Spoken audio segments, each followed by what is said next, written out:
Next up, we have the record summary, which is the backbone of the whole pack.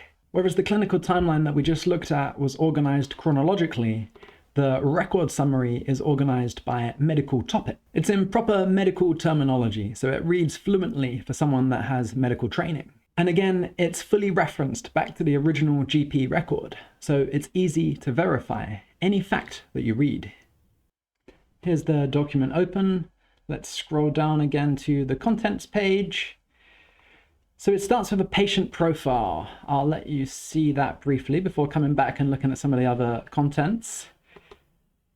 The sex, date of birth, height, weight, BMI, smoking status, alcohol consumption, and allergies all listed here. These might be slightly different for you based on your own medical records, what's present and what's not.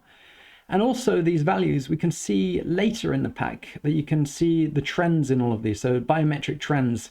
For these ones, for this sample data, you can see how their height has not varied through time, whereas their weight has a little, their BMI and blood pressure all have varied slightly. So the specific trends that will show in your version of this will depend on, of course, what's in your medical record.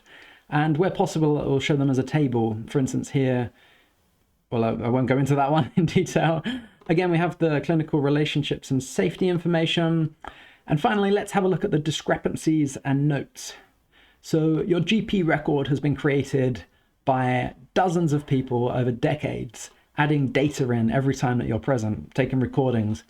So for instance, there might be places that your records disagree as to exactly what happened, and that's perfectly natural. This will always happen. But what's important is that we don't hide the resolution that was taken when creating these documents. So this section here will show what sources disagreed with one another and how it was resolved in terms of what's shown in the rest of the pack.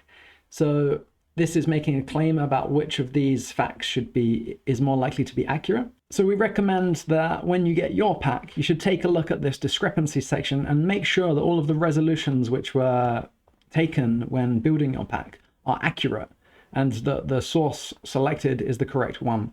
If you find any issues here, then please let us know and we can revise the pack. But most of our clients find that the resolutions for these discrepancies come out accurately.